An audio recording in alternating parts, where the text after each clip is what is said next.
This is the Bay Area's news station. KRON 4 News starts now with breaking news. Good Monday morning to you. I'm Daria Folsom. And I'm Mark Dan, and we're following this breaking news where police have identified a suspect just within the last hour in the Manhattan explosion that injured 29 people over the weekend. Investigators have released this photo just within the past 30 minutes. This came into our newsroom. They are looking for 28-year-old Ahmad Khan Rahami. He was born in Afghanistan but lives in New Jersey, and police say he is considered armed and dangerous. 29 people were injured in the explosion in Manhattan on Saturday night. Here's surveillance video from the blast. Authorities have taken several other people in for questioning. Police are also investigating an unexploded pressure cooker device that was found just a few blocks away from the device that exploded. Meantime, authorities in New Jersey have found 5 suspicious devices in a bag that was discovered last night in a trash can, and that was one of the devices going off as the bomb squad was trying to disarm it with a robot. The bag was found near a New Jersey train station, prompting officials to suspend train service. So the big question now, is there an active terrorist cell in the New York City tri-state area? Looking for answers this morning. Let's go live right now to Diane Gallagher. She's live in New York City following the latest with the investigation that's taking place in New Jersey and in New York. Diane? And this morning, there are many scenes still ongoing, but at this hour, the latest is that NYPD has released this photo of a man they want in connection with the bombs found here in the Chelsea area. This is 28-year-old Ahmad Khan Rahami. They say they want him in connection with the 2 bombs that were found in the Chelsea area. And at this hour, they are also in New Jersey, in Elizabeth, and they are doing what they are only calling an ongoing terror investigation. Police in New Jersey detonating one of several suspicious devices that was found late Saturday near a bar and a train bridge. The mayor of Elizabeth saying this. I don't think any mayor prepares for this or wants this to happen in their city. The incident about 40 minutes from where a blast in Manhattan's Chelsea neighborhood injured dozens, and an intact pressure cooker with similarities to the exploded device was found just blocks away. Now, with residents again worried, New York Mayor Bill de Blasio says officials are working hard to keep people safe. You will see a very substantial NYPD presence this week, bigger than ever. Earlier Saturday in Seaside Park, New Jersey, one of 3 pipe bomb type devices wired together detonated in a garbage can. Now, no one was injured, but authorities do believe that the blast was probably meant to disrupt a Marine Corps charity run. Police say that there are similarities to that incident and the one in New York, but they've stopped short of saying that they are linked. And the 2 blasts did come on the same day as a man stabbed 9 people in a Minnesota mall. An off-duty police officer, now hailed as a hero, shot the attacker dead. He clearly prevented additional injuries and potentially loss of life.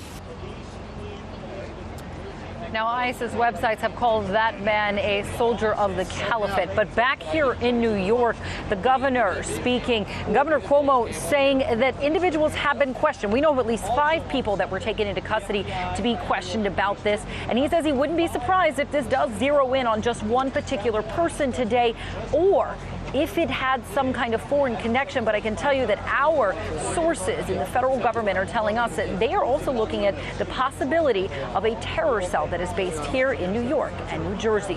Reporting live, I'm Diane Gallagher. Back to you. Thank you, Diane. And as she mentioned, authorities are investigating the weekend stabbings of 9 people at a Minnesota mall, and they think that could be a potential act of terrorism. A young Somali man dressed as a private security guard entered the Crossroads Center Mall in St. Cloud, Minnesota on Saturday. He was holding what appeared to be a kitchen knife. Police say he made at least one reference to Allah before carrying out the attack. He was shot dead by an off-duty police officer. The attacker's father identified him as 22-year-old Dahir Adan. The Islamic State claimed responsibility for this attack, but it's not clear if the extremist group planned the attack or knew about it beforehand. Minnesota is home to the nation's largest Somali community, which has been a target for new terror recruiters in recent years. And back here in the Bay Area, police are on high alert in the wake of these attacks. The San Francisco Police Department says they're not taking any chances. More officers are out patrolling on foot and in cars in light of those attacks. Officers are making the rounds in popular tourist spots, keeping an eye out for anything unusual. There are also a Marine unit that's patrolling around the port. Despite the increased police presence, the police department is still relying on the public's help as well. Officers say that if you see something that seems suspicious or out of the ordinary, to give them a call immediately. Make sure that you have the KRON 4 mobile app. That way you can get all of the latest as it relates to the breaking news stories that we're covering. It's a free download, and we'll send you push alerts when news breaks. Yeah, and a lot of new information coming in, and we'll keep you updated here throughout the morning, live through 10 o'clock here on the KRON 4 Morning News. And getting a look at weather and traffic to start you off on a Monday morning. We'll hit the roads in just a minute with Robin, but first, we got to talk about this heat. Woo! Yeah, it was pretty toasty.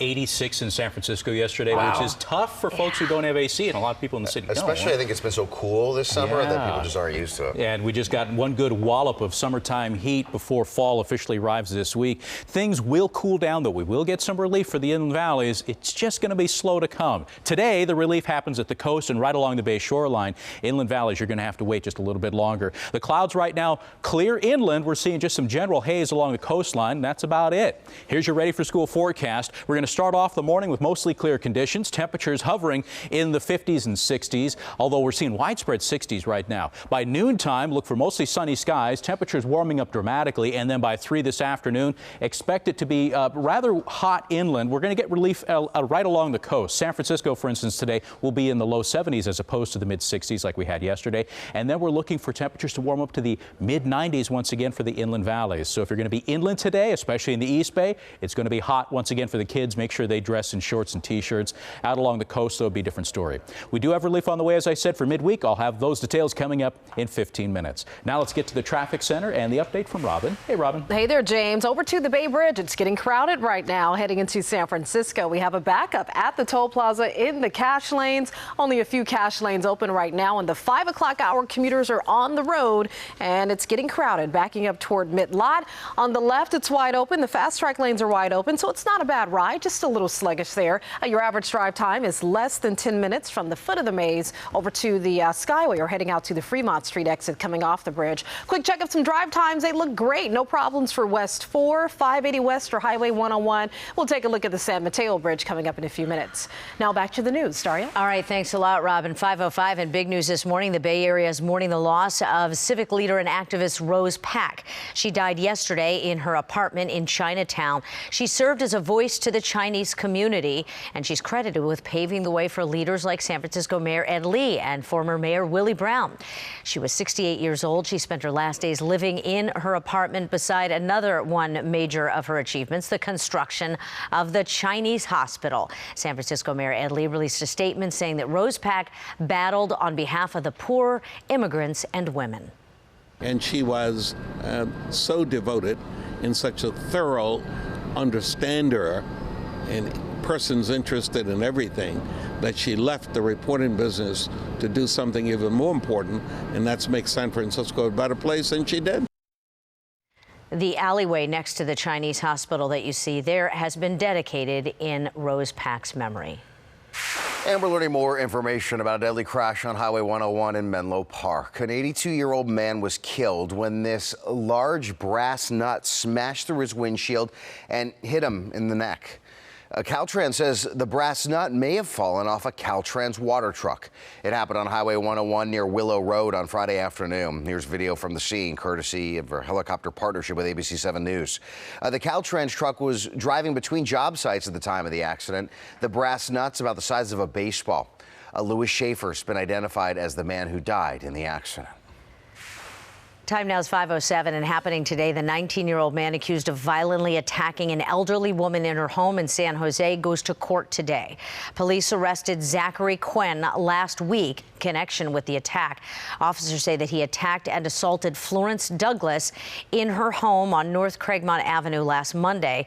Florence goes by the name Miss Flo. She's currently in the hospital, still in critical condition, and police are trying to figure out whether Quinn acted alone in the attack.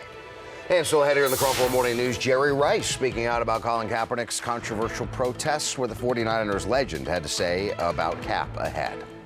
And later, the annual Primetime Emmy Awards honoring the best in television, and there were a lot of memorable moments in this year's show. We'll have the highlights coming up. And after the break, we're watching several fires burning in the Bay Area, including one near a Boy Scout camp in Marin County. We'll have an update on the progress firefighters are making right now. And checking on the forecast here, here's a glimpse at what we'll expect around the Bay today. San Francisco, low 70s downtown. Oakland, right around 80. San Jose in the low 90s. A full look at the forecast coming up. And I'm tracking your commute. No major hotspots right now. It's a good ride here at the Richmond-San Rafael Bridge. No problems rolling into the day. I'll have a complete traffic check coming up for you after the break. Stay with us. Good morning and welcome back. Taking a look at, wow, this is a beautiful shot of San Francisco. Yep. Sutro camera. You can't feel how still and hot it is. I mean, even this morning, it was a bad sleeping night. Yeah, I know. And you know what the advice today is going to be if you like to do that morning exercise or you like to get any exercise in, do it in the morning, especially inland, because it's going to be another hot one today with temperatures back up into the low and mid 90s. Here in San Francisco, it's going to be a different story. You'll get some relief today. And here's a great looking shot. This is in the South Bay, high atop Mount Hamilton, the Lick Observatory, and you can clearly see the horizon there off in the distance with clear skies, at least this high up in the Diablo Range. We are looking at temperatures today to cool just a touch along the coast and around the Bay shoreline. Not so much inland. That comes later on in the week, which we'll explain in detail. Here's our live camera out at SFO showing us clearly the airport lights, so the fog, not a big problem for them. There are some low clouds, but it's not anything that's impacting flights just yet. You can see that here. They are recognizing the low clouds there at the airport, but no delays yet for inbound flights. Oakland, San Jose, as usual, doing just fine. Here's your day part forecast for San Francisco. If you're going to be in town today, notice it's going to be about 70 degrees, which is a big drop from what we had yesterday. We had 86 degrees downtown yesterday. So today, look for more low 70s. We're going to see things cool just a touch, mostly sunny and enjoyable with mostly clear skies.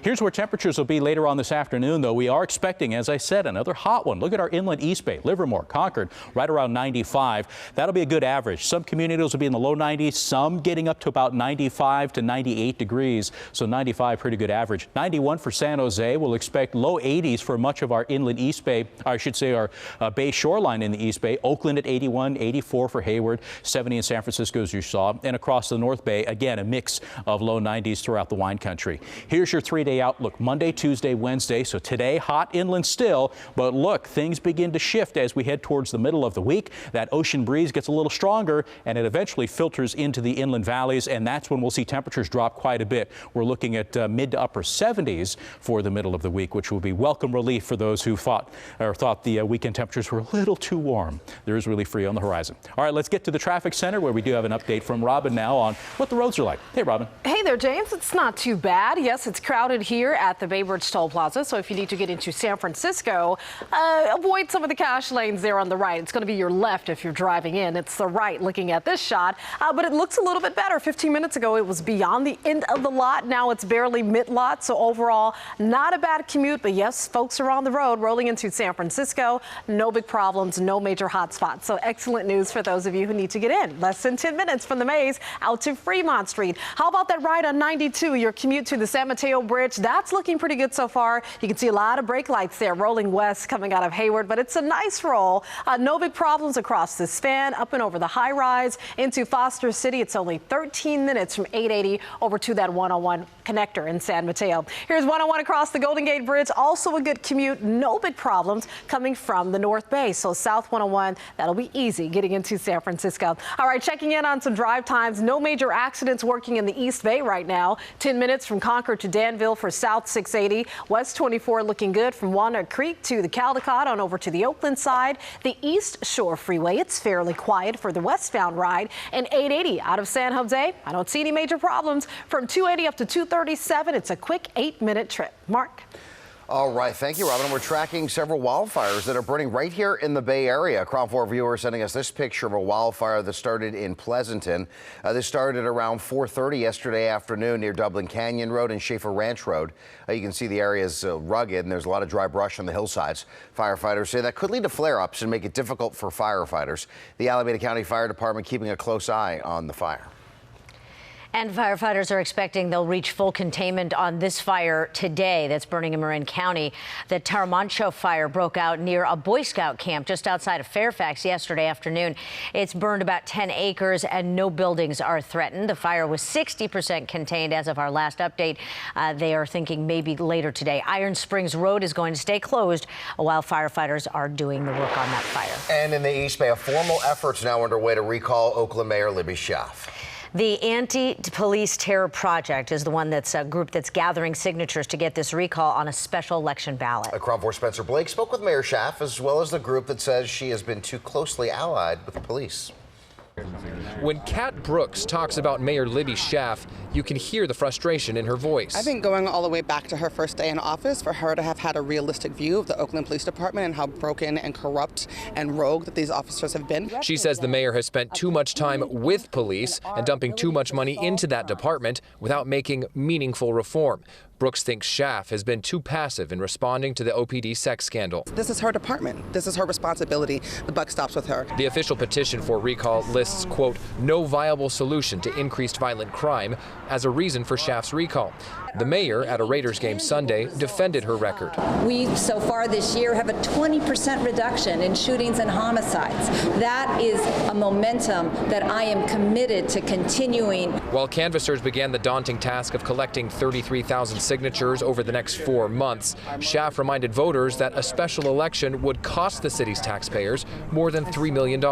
I hope people take that into account when they make a decision about whether this particular effort is a good use of city funds. But Brooks points right back to the $66 million lawsuit filed against the city by Jasmine Abuslin, the teen at the center of the police sex scandal. Let's spend this $3 million now and stop the gouging that is happening to the city by OPD's misconduct.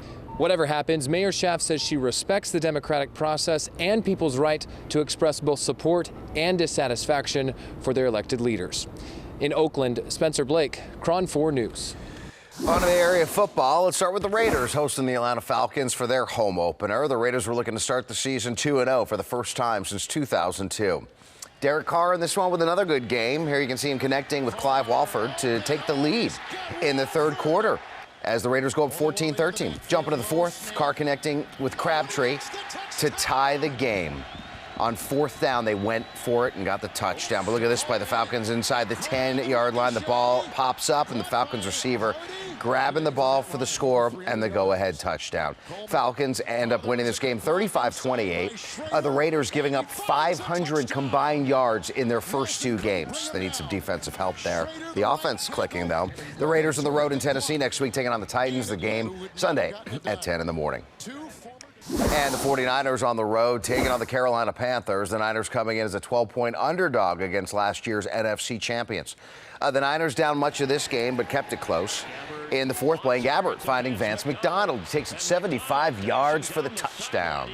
This put the Niners just a touchdown away from tying the game with just under 8 minutes to go. But the Panthers' field goal puts Carolina up by 10. Then Gabbert picked off in this one to seal the deal. Niners lose 46-27. They're now getting ready to take on the rival Seahawks Sunday in Seattle. Game time 1:05. And Colin Kaepernick protested before the game in the usual way. Here he is kneeling during the national anthem. Safety Eric Reed also joined him. Kaepernick said that he's protesting what he calls the mistreatment of minorities in this country. KRON 4 spoke with Niners legend Jerry Rice about Cap's decision to kneel, and he said that he's okay with Kaepernick's protest and that it is his First Amendment right. This is what our forefathers fought for, the freedom of speech, and I commend him on for bringing awareness to some issues that we really need to deal with.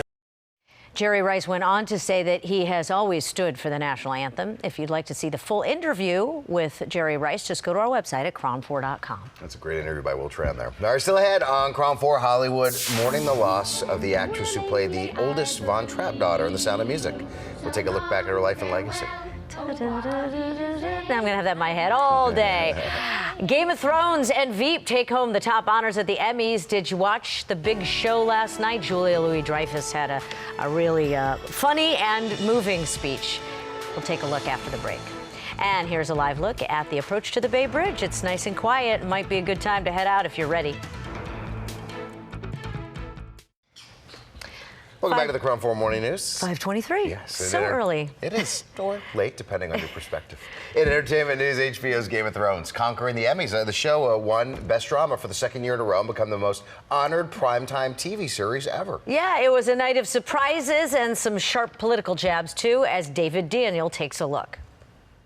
There you go. All right. The very first thing Emmy host Jimmy Kimmel did was hand a trophy to Transparent star Jeffrey Tambor. Less than an hour later, it was official. Tambor won his second straight Emmy for playing a transgender woman.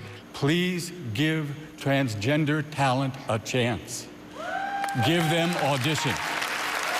Give them their story. I would not be unhappy were I the last cisgender male to play a female transgender on television. Julia Louis-Dreyfus, History was made as Julia Louis-Dreyfus won her 5th consecutive Emmy for the political comedy, and after a lighthearted apology for helping create the current political climate, she ended her speech with a heavy-hearted tribute. I'd like to dedicate this to my father, William Louis-Dreyfus, who passed away on Friday. And I'm so glad that he liked Veep, because his opinion was the one that really mattered.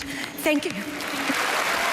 The People versus O.J. Simpson. The night's big winner was The People v. O.J. Simpson, taking Best Limited Series and 4 other awards, including one for Sarah Paulson, who gave a stirring defense of the real-life character she played. The more I learned about the real Marcia Clark, not the two-dimensional cardboard cutout I saw on the news, but the complicated, whip-smart, giant-hearted mother of 2 who woke up every day, put both feet on the floor, and dedicated herself to righting an unconscionable wrong, the loss of 2 innocents, Ron Goldman and Nicole Brown.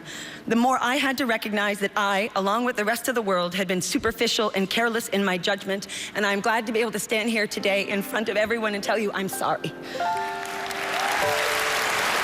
In Hollywood, I'm David Daniel. And the top drama acting trophies went to some first-time winners. Rami Malek took Best Actor for Mr. Robot, and Tatiana Maslany won Best Actress for Orphan Black. The fantasy saga Game of Thrones won a total of 12 awards last night. Game of Thrones has now beaten Frasier for the most primetime series awards ever. Wow. 2 very different shows. You think? Next on the Crown 4 Morning News, we are just a week away from the first presidential debates, and Hillary Clinton and Donald Trump are studying up. We'll take a look at what to expect from them. Plus, we are following breaking news out of New York. Police have identified this man that they want to talk to about the explosion in Manhattan that injured 29 people. We'll have an update on the investigation. Welcome back. Sneaking up on 5:30, so we want to see if the traffic is creeping into the picture. It is creeping into San Francisco. We already have a backup at the Bay Bridge Toll Plaza. Man, it was hot yesterday, James. Boy, wasn't it?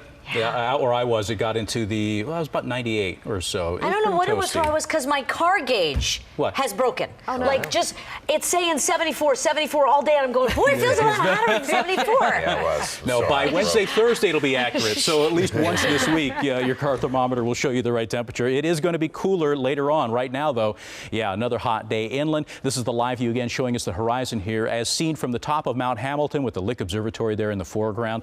No fog there in that shot, but we do certainly see a little bit of it out at the Golden Gate Bridge. Just a light haze right now, nothing too terribly thick. We have high pressure that's actually keeping most of the cloud cover away. Here's what you need to know as you're planning your day. Right now, mostly clear out there. Mild, we're seeing widespread 60s and low 70s, so we're off to a very mild note. Now's the time to get your exercise in. By about noontime, the lunch hour, it's going to be sunny. Temperatures roughly right around 78 by the bay, with temperatures inland creeping up into the upper 80s at that point. And then by 3 this afternoon, we'll hit our maximum temperatures, which should put us in hot territory inland with about 95 degrees on average.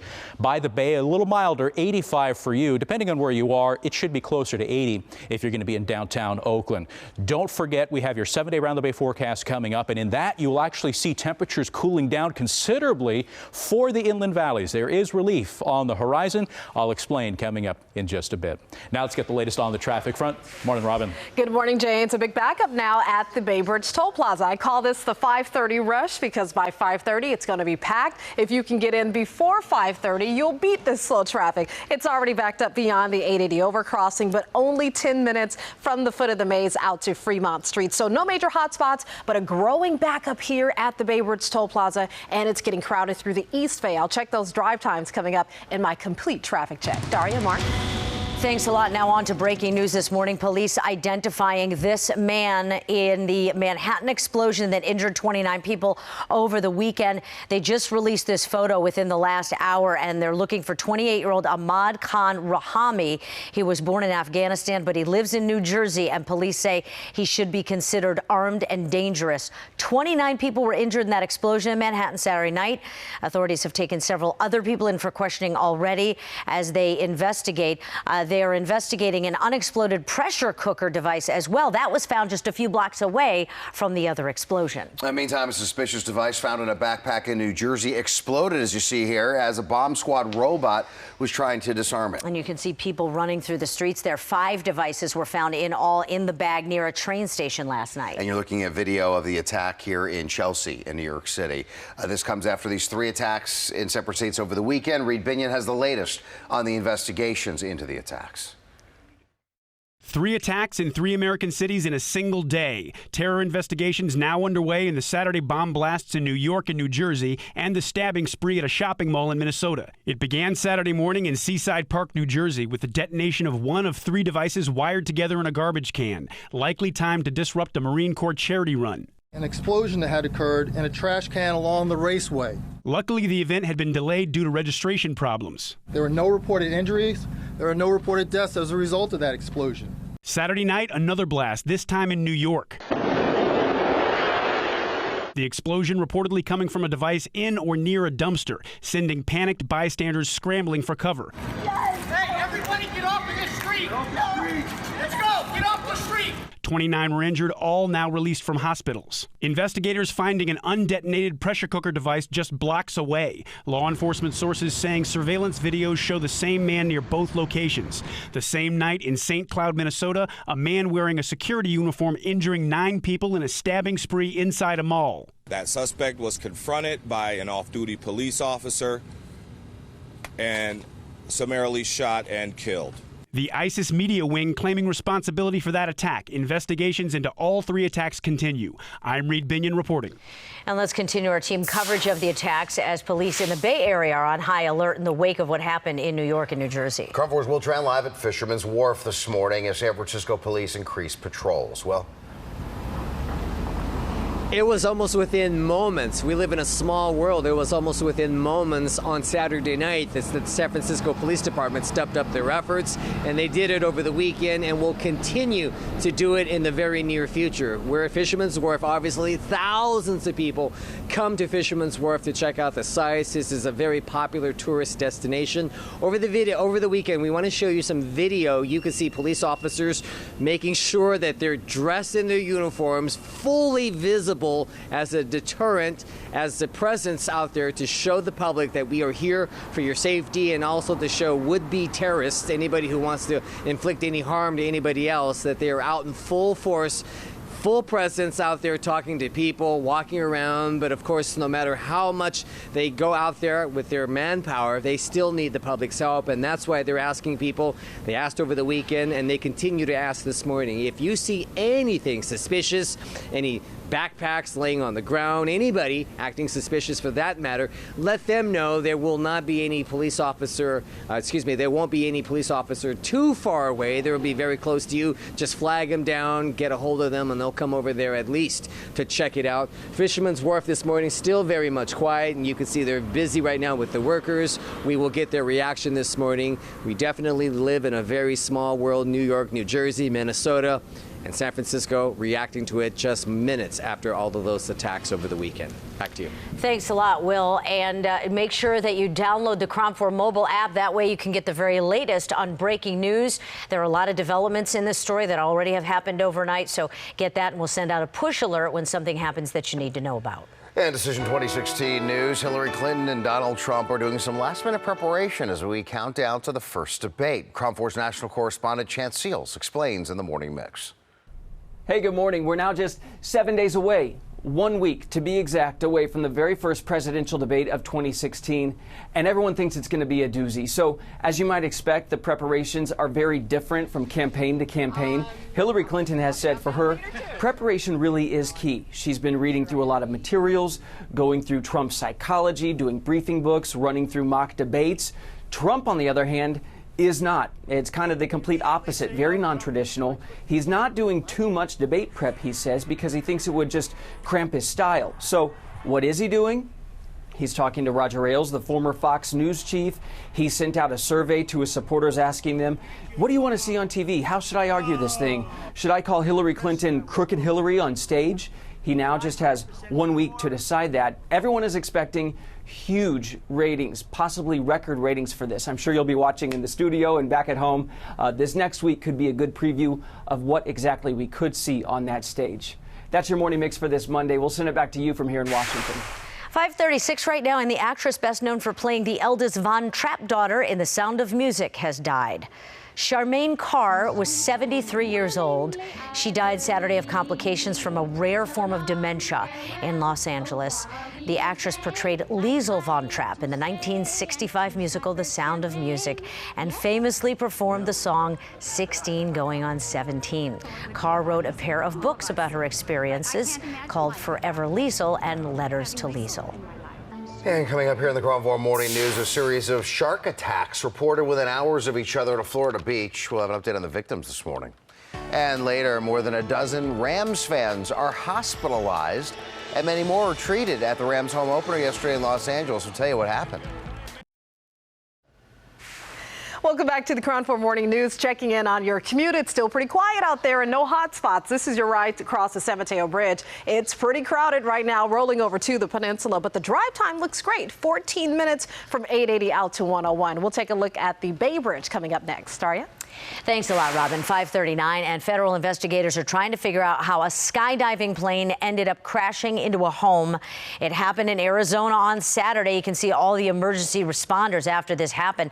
The plane was carrying skydivers. They were headed to a fair when it crashed into the house, and from above you can see the amount of damage done here. The pilot and 4 skydivers on board were able to parachute safely out of the plane. A man and a woman inside the home at the time were able to make it out safely as well. Witnesses say that the plane was making strange noises before it started to nosedive. Time now is 5:40, and today you can catch the 3rd installment of Dr. Phil's interview with the brother of JonBenet Ramsey. It's been 20 years since the 6-year-old girl was murdered, and her brother Burke Ramsey is finally breaking his silence in this exclusive interview. Take a listen. Do you feel like JonBenet's watching over you now? Yeah, and my mom and my grandma. Do you think your mom and JonBenet are together again? Yeah. Sometimes I would talk to her and be like, what would you say? You know, when you talk to her, what would you say? Oh, just like if there's some important thing I was doing, be like, hey, thanks for looking out for me, or hope you're looking out for me, or, you know, hope you're having fun up there because I'm taking some tests, or, you know, like I wish I was up there right now, you know. You can watch part 3 right here on KRON 4 today at 4 p.m. And coming up on the KRON 4 Morning News at 9 a.m., we'll have a live interview with Dr. Phil and talk about the exclusive. All right, still ahead on the KRON 4 Morning News, I'm tracking weather around the Bay. Here's a glimpse at what you can expect this afternoon for places like San Francisco, Oakland, and San Jose, where temperatures will range from the mid-70s in San Francisco all the way up to the low 90s, even mid-90s for the South Bay and the East Bay. We'll have your complete forecast coming up in just a minute. 5:44 here on the KRON 4 Morning News, and a quick look at the top stories we're following right now. The FBI now looking for this man in connection with the bombing in New York City over the weekend. Identified as 28-year-old Ahmad Khan Rahami. He was born in Afghanistan but lives in New Jersey. Police say he should be considered armed and dangerous. 29 people were injured in the explosion in the Chelsea neighborhood in Manhattan on Saturday night. Authorities in New Jersey found 5 suspicious devices in a bag that was discovered last night in a trash can. One of the devices exploded as the bomb squad was disarming it with a robot. The bag was found near a New Jersey train station, and that prompted officials to suspend some train service. And the Bay Area mourning the loss of civic leader and activist Rose Pak. She died Sunday in her Chinatown apartment. Pak served as a voice to the Chinese community. She's credited to having paved the way for leaders like San Francisco Mayor Ed Lee and former Mayor Willie Brown. It's 5:45. Want to get an early look at the traffic. Usually if you head out early, it's a little better. That's right. Than later. That's right. I tell people if they want to get into San Francisco and beat the backup at the toll plaza, you need to get in before 5:30. Wow. There's a big rush at 5:30. And then they're not supposed to be at work till 9. What are they supposed to do? Well, they could work out or something. That's the new way to commute. Yeah. Just leave 5 hours before work starts to make sure you get on time. That's how you get to work on time. This backup here at the toll plaza, it is beyond the 880 overcrossing. I can see a tow truck escorting someone off to the parking lot. It's not blocking traffic there, but overall, it's a pretty good ride. Yes, we have a big backup here. The drive time holding up pretty good. It's 12 minutes from the foot of the maze out to Fremont Street, so that's a great drive time. We are hotspot free. It's nice and smooth on the span. Once you get through this slow traffic, it's going to be smooth sailing all the way into downtown San Francisco. All right, checking in on the Richmond-Santa Fe Bridge, the complete opposite. No delays at all here on 580 West rolling up to the toll plaza. So a great ride heading into the North Bay. 101's looking good. Checking in on public transit. BART on time. No problems for Muni. Ace train number 1 departed on schedule. So we're looking good for mass transit this morning. And checking in on your drive times around the Bay Area. Here's your commute on Highway 4. It's 19 minutes, so that number is growing to get from Hillcrest out to 242. It's moderately slow on 680 out of Dublin to Fremont. No major hot spots. It's just all yellow, so that means it's crowded, but it's not bad. The Nimitz looking pretty good through San Leandro, Hayward, Fremont, Union City. No big trouble spots. It's a 23-minute trip from 238 out to 237 in the South Bay. Pretty quiet. 27 minutes for 101. That's heading north to get from Morgan Hill to the Guadalupe Parkway in San Jose. Let's see if the weather looks as good as my traffic. James? In spots. It's still pretty dark out there, and there is some haze. Although this is a pretty nice shot. This is in San Francisco. The camera in the Soma district looking out across downtown. You can see construction cranes and the lights of the city brilliantly lit here in this shot. The skies aren't quite bright just yet, but we are getting closer and closer towards sunrise. In fact, I'll show you our Mount Hamilton shot with the Lakes Observatory coming up in my next update, and you can see the horizon really starting to get some brilliant color in it. So stay tuned for that. Here's what we're seeing elsewhere around the Bay. Our East Bay camera in Oakland looking out across the East Bay Hills, and we can clearly make out the lights there of Emeryville and Berkeley. So the fog and the low clouds aren't butting up against the East Bay Hills like they have been in days past. Here's where temperatures are right now. It's fairly mild. 62 in Oakland, 65 in San Jose, 66 in Concord. So widespread low to mid 60s for a lot of our interior valleys. As for our high temperatures this afternoon, here's your 4-zone forecast beginning with the East Bay. The shoreline looking good. A lot of low 80s there with 81 in Oakland. Across the hills, though, and into the valleys, that's when temperatures really skyrocket. Low to mid 90s once again for Walnut Creek and Concord. Upper 90s for Antioch and Brentwood. Low 90s for the Livermore Valley. So it will be another hot day today in the East Bay. In the South Bay, similar story for you. A lot of mid to upper 80s for places like Mountain View and Cupertino. Sliding the maps a bit, you'll see San Jose 91. A lot in the low 90s actually across the Santa Clara Valley. San Francisco downtown, look for about 70 degrees, 70 to 74. Let's just call it that, depending on where you are throughout San Francisco. Along the peninsula shoreline, you're looking at temperatures warming up to the low 80s as you head down 101 towards San Mateo, staying cool out along the coast, upper 60s to low 70s for much of our coastal communities, and that holds true for the North Bay coast. Inland a bit, 90 for Petaluma, 92 for Santa Rosa, and then it warms up even more. 95 Yountville, 97 Fairfield, 100 expected for places out near Vacaville. That's a look at the forecast, and again, the general theme is cooler today along the coast, warm to hot inland still, but the inland valleys get their relief come midweek with that ocean breeze strengthening by Wednesday into Thursday, and then temperatures warm back up again for the weekend. So enjoy the middle of the week while it lasts. Now back to the news. Thank you, James. 5:49 in national news. 3 people in Florida are recovering this morning. They were bitten by sharks. It happened yesterday in New Smyrna Beach, which is just south of Daytona Beach. The shark bites happened at different times during the day, but all in the same area of the water. Beachgoers say that they saw more than one shark in that area of the water. All 3 victims were bitten while they were out surfing, and they're all expected to make a full recovery. And 20 people are injured after a bus crash in Washington, D.C. Here's video from the scene. Police say a Metro bus crossed an intersection and crashed into a van. A 7-year-old boy and a 73-year-old woman were in the van. The van hit a pole during the crash. The boy had some temporary memory loss, but no one was seriously injured. Time now is 5:49 and happening now. The nation is remembering the victims of opioid overdoses this week. President Obama has declared this Prescription Opioid and Heroin Awareness Week. He's calling on all Americans to hold events that raise awareness about the dangers of those drugs. Opioids include prescription painkillers and heroin. The president says the number of deadly overdoses from those drugs has almost quadrupled in the past 17 years. He says opioid use disorder is a disease that impacts too many families. And nearly 160 people were treated for heat-related illnesses during the LA Rams home opener in their first regular season game back in LA. This is video from yesterday's game at Los Angeles Memorial Coliseum. More than 91,000 people were in attendance as temperatures hit the 90s. 14 people were hospitalized for heat exposure, but they're all expected to be okay. There was a red flag warning for extreme fire danger in effect for Southern California as well. And the heat hit the Bay Area this weekend, with downtown San Francisco hitting 86, which was the second warmest day so far this year in San Francisco. Hot. You're sitting there with no shade. What about the players? they're all bundled up with their gear. Misters and the fans, though. Oh yeah, that's true. Wow. Hot. Okay, and that's one of our big stories today. Other Bay Area news, a new shopping center in the South Bay is open now, and Crown 4 was there for the big ribbon cutting. Main Street Cupertino is the name of it, and Jerry Rice is there getting in on the ribbon cutting with those big scissors. Don't run with them, Jerry. The new complex is just off Interstate 280 and Stevens Creek Boulevard. The people who created Main Street Cupertino believe the mall will attract shoppers from all over the Bay Area.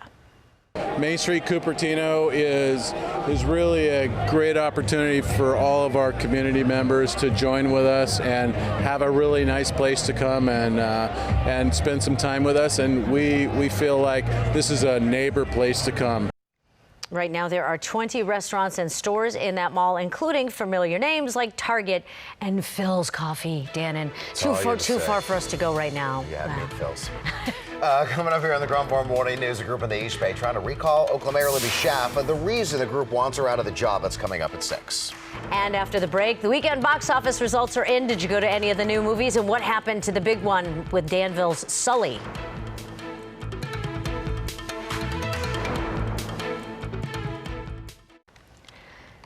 5:54 in entertainment news. 3 new movies did not stop Sully from keeping the top spot at the box office. Tom Hanks stars as Danville's own Captain Sully Sullenberger in the film, and it stayed on top, #1 over the weekend, making $22 million. And that's far ahead of the second place movie, which was the horror movie remake Blair Witch, came in second. And then third place was Renee Zellweger's new comedy Bridget Jones' Baby, that made $8.2 million. Coming up here in the Crown 4 Morning News, we're watching Bay Area weather after a really hot day yesterday and a hot weekend. A live look here along the Embarcadero. James Fletcher with more on your neighborhood forecast coming up. Plus, we're learning more about what caused a deadly crash on Highway 101 in Menlo Park. Find out where this brass nut came from before it ended up hitting an elderly man driving on the freeway.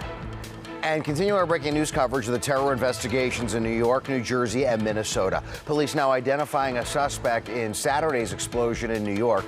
We'll show you who police are looking for coming up.